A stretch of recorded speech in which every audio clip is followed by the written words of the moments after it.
Hey everyone, welcome back to our channel. Want to offer different sizes, colors, or styles on your Printify store? Here's how to add product variants in just a few steps.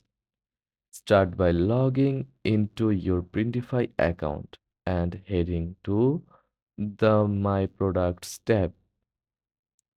Select a product you want to edit or create a new product to customize.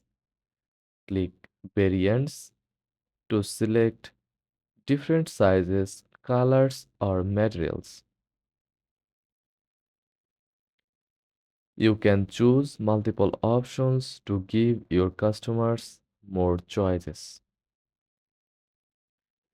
Set individual prices and stock levels for each variant if needed. When you are ready, click Publish to push your product with variants to your store. And that's it. Start offering more options to your customers with Printify product variants today.